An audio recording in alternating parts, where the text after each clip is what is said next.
Hello friends, welcome to CS centre.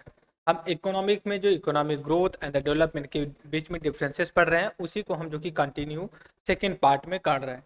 यहाँ पे जो हम सेकेंड पार्ट में स्टडी करेंगे, इसमें ये स्टडी करेंगे हम कि जो इकोनॉमिक डेवलपमेंट का पैरामीटर होता है और उसमें क्या क्या डायमेंशन होते हैं। सपोज करिए, अगर आपसे कोई पूछे कि इकोनॉमिक डेवलपमेंट को आप किस किस पैरामीटर पे नापना चाहते हैं, या क्या आपके दिमाग से क्या क्या जो है कि पैरामीटर हो सकते हैं या होने चाहिए। इससे पहले जो लेक्चर में हमने डिस्कस किया, इकोनॉमिक ग्रोथ के बारे में डिस्कस किया था, और उसके बाद इकोनॉमिक जो कि डेवलपमेंट के बारे में भी डिस्कस किया था, और इंक्लूसिव इंक्लूसिव ग्रोथ के बारे में भी डिस्कस किया था। क्या होता है इनको लेकर के, ये तीन चार चीजें हमने डिस्कस कर लिया है। क्या डिफरेंसेस होते हैं, क्या क्या पैरामीटर्स होते हैं, और क्या इसके हम जो कि कर सकते हैं। इसी के साथ अगर हम आए कि जो इकोनॉमिक डेवलपमेंट की बात करते हैं, क्योंकि हमने पहले भी डिस्कस किया था मित्रों। यहाँ पे एक सेकंड में नया पेज लेता हूँ। हमने कहा था इकोनॉमिक ग्रोथ, इकोनॉमिक जो कि ग्रोथ होती है, जो ग्रोथ होती है कुछ इस तरह से होती है। या ग्रोथ को हम इस तरफ से ले, ऐसे जी के हिसाब से हम मार्क कर रहे हैं। ठीक है, जी जी जी जी से मार्क कर रहे हैं। ठीक है, लेकिन जब हम डेवलपमेंट की बात करते हैं तो कई इकोनॉमिक ग्रोथ इसके अंतर्गत आ जाते हैं। तब मिला के हम इसको कहते हैं डेवलपमेंट, डेवलपमेंट के रूप में जानते हैं। कई छोटे छोटे इकोनॉमिक ग्रोथ मिल करके इकोनॉमिक डेवलपमेंट के रूप में लाते हैं। इसी के कॉन्टेक्स्ट में हम आगे अब चल रहे हैं। अगर आपसे कोई कहे कि आप जो है कि इसको निर्धारित करिए, या फिर इसके आप जो है कि पूरा पैरामीटर ला करके बताइए, तो क्या क्या बताएंगे। तो सबसे पहले हमने पहले भी बात किया था, हम कहते हैं socio economic development, socio economic economic growth, या कल्चरल बोल सकते हो, हेल्थ ग्रोथ बोल सकते हो, हेल्थ के बारे में बोल सकते हो, एडुकेशन के बारे में बोल सकते हो, हैप्पीनेस कितनी है उनके बारे में भी बोल सकते हो, और जेंडर जेंडर इक्वालिटी के बारे में भी बात कर सकते हो कि वुमेन और मैन के बीच में किस तरह का डेवलपमेंट। क्या ऐसा तो नहीं है, क्योंकि क्या ऐसा तो नहीं है कि किसी भी देश में जो वुमेन 50% और 50% मैन है, कुल मिला के 100 मान लीजिए हो रहे हैं, तो उसमें से ऐसा तो नहीं है कि बस 10% वुमेन हर सेक्टर में पाया जाए, चाहे पॉलिटिक्स हो या फिर इकोनॉमिक या सर्विस सेक्टर या एग्रीकल्चर।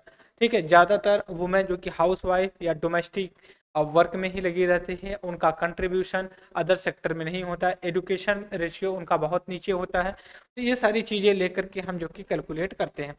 इसी के कॉन्टेक्स्ट में UNDP united nation development programme, एक ये ऑर्गेनाइजेशन है यूनाइटेड नेशन यूएनओ का। ठीक है, यहाँ पे देखेंगे आप ह्यूमन यूएनडीपी, ये यूनाइटेड नेशन का ऑर्गेनाइजेशन, इसने 1999 से, ठीक है, एनुअली एनुअली एक रिपोर्ट पब्लिश करने, एक नहीं कई रिपोर्ट ये पब्लिश करते हैं। उनमें से एक है, एक सेकंड थोड़ा सा मैं इसको कर लेता हूँ। उनमें से एक है, उनमें से वो एक जो है उसको कहते हैं ह्यूमन डेवलपमेंट डेवलपमेंट इंडेक्स। लेकिन कंप्लीटली अगर बात किया जाए, जो एक रिपोर्ट पब्लिश करते हैं उनको देख लिया, ह्यूमन डेवलपमेंट रिपोर्ट होती है। ठीक है, रिपोर्ट ह्यूमन डेवलपमेंट रिपोर्ट होती है। तो इसके कई सब डायमेंशन होते हैं, जैसे ह्यूमन डेवलपमेंट इंडेक्स होता है। फिर जेंडर पे बात करते हैं, हम आगे डिस्कस करेंगे। यहाँ पे सबसे पहले यहाँ पे हम पहला इनका है जो कि ह्यूमन डेवलपमेंट इंडेक्स के बारे में डिस्कस करेंगे। देखिए, ये एनुअली एक रिपोर्ट जो कि पब्लिश की जाती है, जिसको कहते हैं, यहाँ पे देख सकते हैं, ह्यूमन डेवलपमेंट इंडेक्स पे किए जाते हैं। इनके आप बोल सकते हो जो की डायमेंशन होते हैं, इसमें हेल्दी लाइफ होती है, नॉलेज होता है, एडुकेशन बोल सकते हो, और लिविंग स्टैंडर्ड। क्या है तीन पैरामीटर इनका। एक तो आप बोल सकते हो कि हेल्थ, हेल्थ की बात कर सकते हैं। दूसरा आप नॉलेज एजुकेशन की बात कर सकते हैं, एडुकेशन की बात कर सकते हो। और एक आप जो है कि लास्ट में लिविंग स्टैंडर्ड बोल सकते हो, लिविंग स्टैंडर्ड। जैसे एजुकेशन है तो आप जो है कि अच्छी आप कंडीशन अपनी इंप्रूव कर सकते हो, जो लिविंग स्टैंडर्ड की, लिविंग स्टैंडर्ड कंडीशन तभी इंप्रूव होगा जब आपकी इनकम या फिर बोल सकते हो कि आय जो कि बढ़ी तब। और ये सारी चीज़ें अगर आपकी अच्छी हैं तो आपका हेल्थ भी जो कि काम करेगा। एक ह्यूमन डेवलपमेंट के लिए कहते हैं रोटी कपड़ा मकान, होना चाहिए। इसके लिए आप एक हेल्थ हो जाए आपके पास, अच्छी एडुकेशन मिल जाए, और ऑटोमेटिक जो कि ये लिविंग स्टैंडर्ड आपका डिफाइन कर लिया जाएगा। इसी के साथ जो ह्यूमन डेवलपमेंट इंडेक्स है, हमने पहले कहा कि ह्यूमन डेवलपमेंट रिपोर्ट का ही एक पार्ट है, ये पब्लिश किया जाता है, एनुअली पब्लिश किया जाता है। अदर 4 इंडिकेटर जो होते हैं, या फिर बोल सकते हैं ह्यूमन डेवलपमेंट रिपोर्ट है, ह्यूमन डेवलपमेंट जो रिपोर्ट है, जो रिपोर्ट है, इसके जो कि अदर भी जो कि कुछ जो कि डायमेंशन या फिर बोल सकते हो कि इंडिकेशन या इंडेक्स जो कि पब्लिश किए जाते हैं। ये है आई IHDI, इसको कहते हैं, आप बोल सकते हो inequality adjusted human development index. Inequality से लेकर के है, इनइक्वालिटी से लेकर के है। दूसरा अगर बात करें यहाँ पे तो जेंडर डेवलपमेंट इंडेक्स है। क्या है? जेंडर जेंडर डेवलपमेंट इंडेक्स है, डेवलपमेंट इंडेक्स है। के बाद नेक्स्ट है आपका जेंडर इनइक्वालिटी इंडेक्स है। इसके बाद अगर बात किया जाए मल्टी डायमेंशन पॉवर्टी है, मल्टी डायमेंशन पॉवर्टी, यहाँ पे देख लिए MPI, मल्टी डायमेंशन पॉवर्टी। अब हम इन्हीं आर्टिकल के अब यहाँ पे एक आप देखने की कोशिश करें मित्रों, तो क्या कर रहे हैं हम, ये हम जांचने की कोशिश कर रहे हैं कि ये वास्तव में ये जो है पैरामीटर, ये जैसे हमने क्या कहा कि ह्यूमन डेवलपमेंट हो गया। अब यहाँ पे इनइक्वालिटी की एक इंडेक्स आ रहा है, इन एक सेकेंड, इन इक्वालिटी की बात कर रहे हैं हम, जेंडर की बात कर रहे हैं, जेंडर की बात कर रहे हैं, और डायमेंशन पॉवर्टी की बात कर रहे हैं, पॉवर्टी, ठीक है, गरीबी, और उसके बाद असमानता, और जो है कि जेंडर के बेस पे डिस्क्रिमिनेशन, या फिर उनके अंदर जो कि क्लासिफिकेशन के आधार पे हम इसको जो क्लासिफाई करें।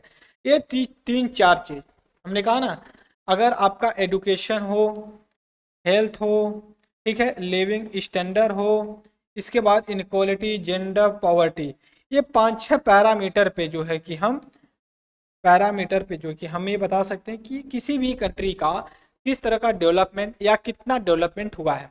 अगर इंडिया की बात करें हम, तो इंडिया की जो रैंक है, हालांकि इसमें अपडेट नहीं है, ये 2020 तक का है, ठीक है, इंडेक्स में यहाँ 2020 तक का है, तो हम उसको अभी नहीं जा रहे हैं। कभी जब अगर इंडेक्स आने वाला है, नेक्स्ट मंथ से जो है कि इंडेक्स पब्लिश होना शुरू हो जाएंगे, हम उनको यहाँ से लिंक्स करके जो कि स्टडी करेंगे। सपोज करिए अपने आपसे पूछा जाए कि इकोनॉमिक डेवलपमेंट के लिए आप क्या करना चाहते हैं, या फिर किसी कंट्री का जो डेवलपमेंट है, डेवलपमेंट है जो विकास बोलते हैं, विकास है, अब क्या आधार बनाना चाहते हो आप, ठीक है। तो सबसे पहले हम कहेंगे कि वहाँ पे एडुकेशन लेवल क्या है, एडुकेशन लेवल क्या है। उसके बाद जेंडर डिस्पैरिटी की बात करेंगे, डेंजर जेंडर डिस्पैरिटी, डिस्पैरिटी की बात करें।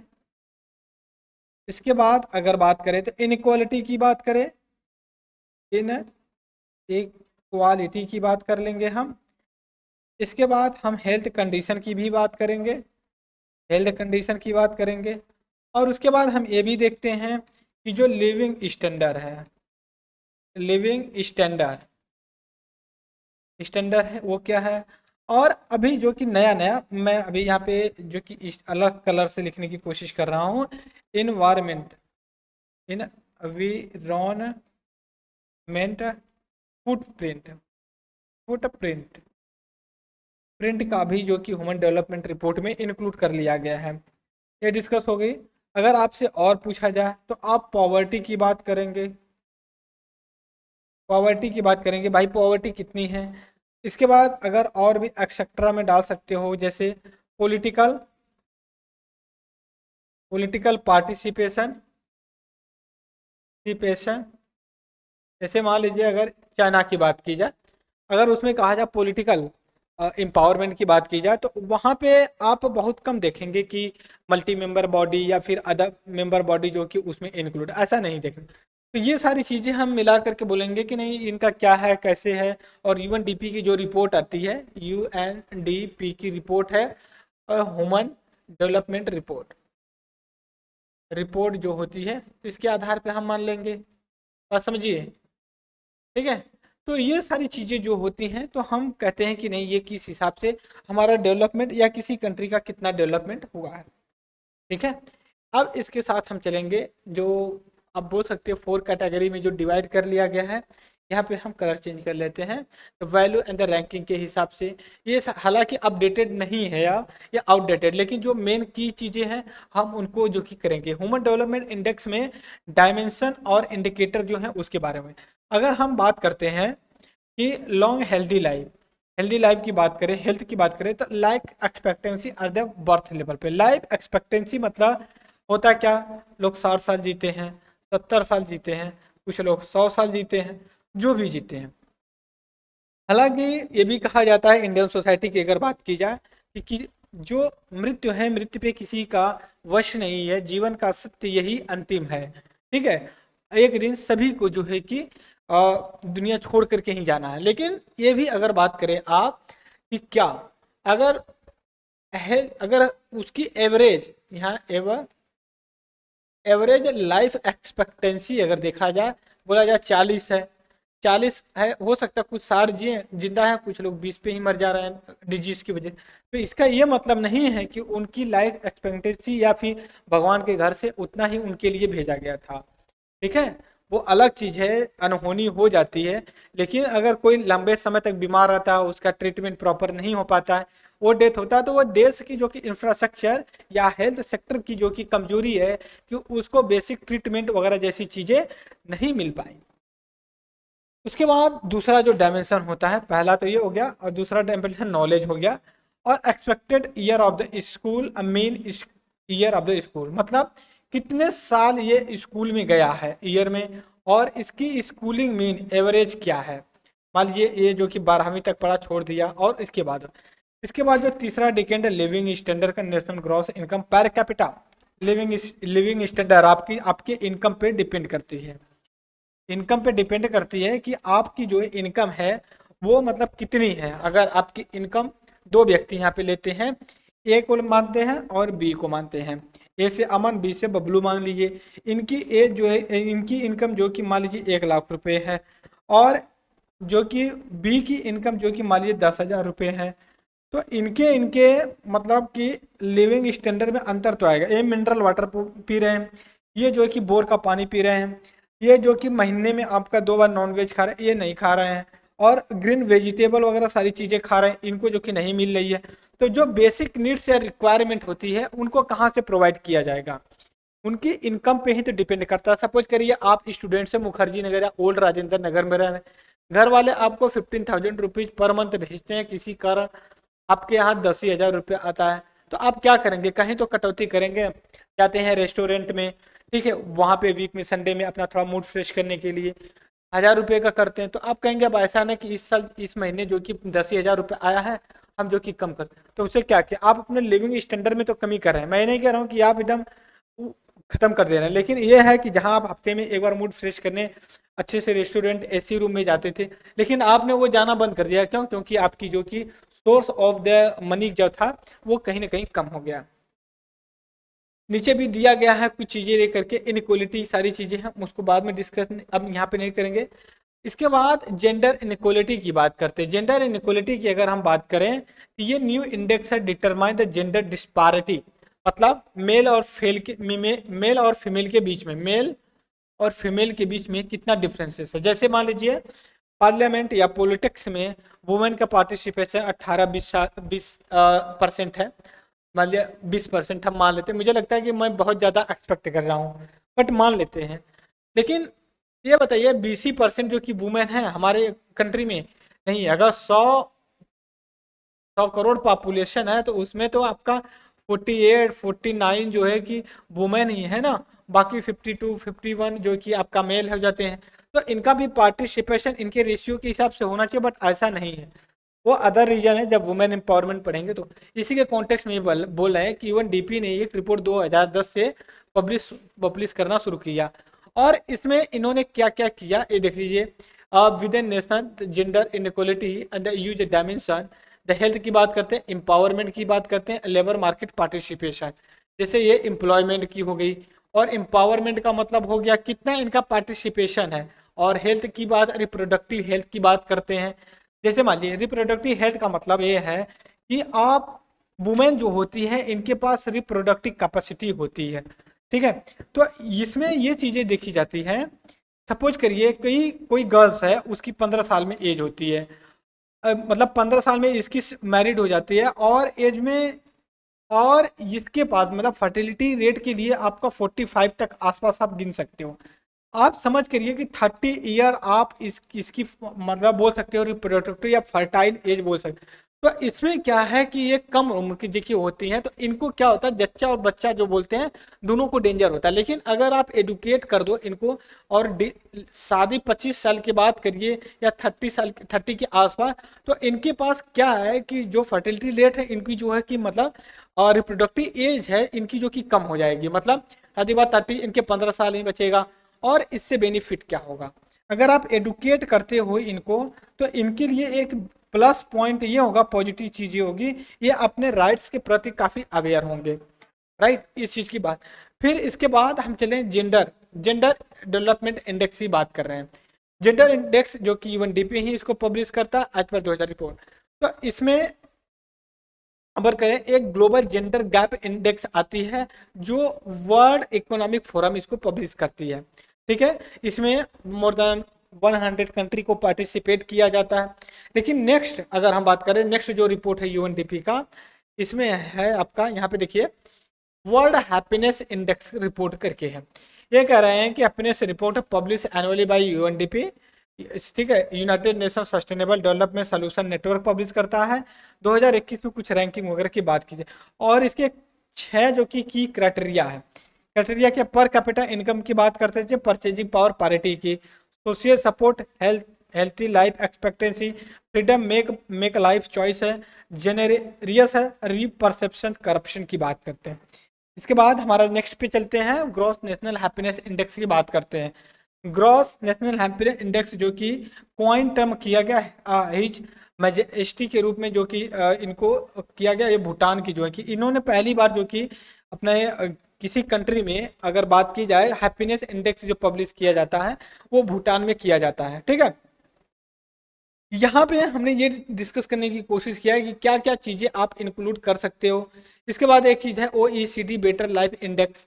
ओईसीडी एक जो बोल सकते हो यूरोपियन इकोनॉमिक कंट्री का एक ऑर्गेनाइजेशन, ये आइडेंटिफाई इसेंशियल इसेंशियल आज ये मटेरियल लिविंग कंडीशन इनइक्वालिटी की बात करते हैं, और ये 11 टॉपिक को कवर करते हैं किसी कंट्री के लिए। जैसे मान लीजिए हाउसिंग और income, jobs, community, education, environment, civic engagement, health, life satisfaction, safety, work life balance की बात करते हैं।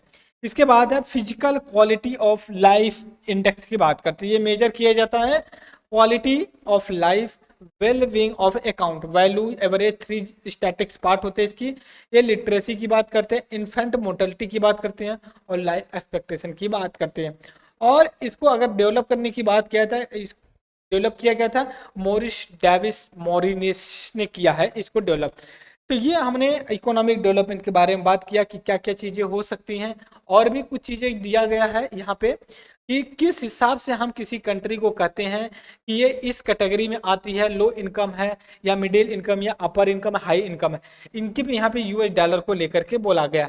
हालांकि ये फैक्चुअल है, हमें याद रखने की जरूरत नहीं है कि हम याद रखें इसको, ठीक है। हल्का फुल्का बस आइडिया दे करके निकल जाते हैं, इकोनॉमिक कैपेसिटी के हिसाब से देख सकते हो। तो ये चीज़ों का समरी यहाँ नीचे दी गई है। समरी एक बार मैं थोड़ा सा ब्रीफ में डिस्कस कर लूँ जिससे हमें रिवाइज हो जाए। सबसे पहले यहाँ पे देखिए इकोनॉमिक ग्रोथ के बारे में बात की गई, इकोनॉमिक डेवलपमेंट के बारे में बात की गई है, और इंक्लूसिव ग्रोथ के बारे में बात की गई। कंपोजिशन एक development index, composite development index, जैसे human development index, gender inequality index, multi dimensional poverty index, human development, यहाँ पे इंक्लूसिव डेवलपमेंट इंडेक्स की बात भी की गई है। इसके बाद यहाँ पे पेनेटरी प्रेशर की बात, एडजस्टमेंट की बात करी, जेंडर गैप की बात की है, हैप्पीनेस की बात की गई है। तो physical quality of life index की भी बात की गई है। ये कुछ क्वेश्चंस भी दिए गए हैं, आप क्वेश्चंस देख सकते हो यहाँ पे, अपने वीडियो को पॉज करिए क्योंकि ये 2019-20 तक के क्वेश्चंस को पूछा गया। ठीक है, यहाँ पे 2 क्वेश्चन दिए गए हैं, 1 और 2, इसको कर लीजिए। दो सवाल आप और आगे हम देख लेते हैं और भी सवाल हैं या नहीं। एक सवाल और यहाँ पे, और नीचे इसके 3 क्वेश्चंस के आंसर दिए गए हैं, और मेंस के ये 4-5 सवाल हैं, इनको आप जो कि देख सकते हैं। ठीक है, तो ये हमने बेसिक चीजें जो भी हम सच्चा झूठा जो भी यहाँ पे पढ़ाते हैं, हम जो कि नितिन सिंघानिया की बुक से ही जो कि हम लोग पढ़ते हैं, और आपके साथ हम अपने नॉलेज को शेयर करते हैं। ऑब्जेक्टिव हमारा लेक्चर का यही होता है कि हम अपना नॉलेज आपके साथ शेयर करें, आपके कुछ काम आ सके, जिससे आपके लिए आपका कंपटीशन और आसान बनाया जा सके, राइट। सो इस लेक्चर में मैं इतना ही डिस्कस करूंगा। तब तक के लिए thank you very much the discussion.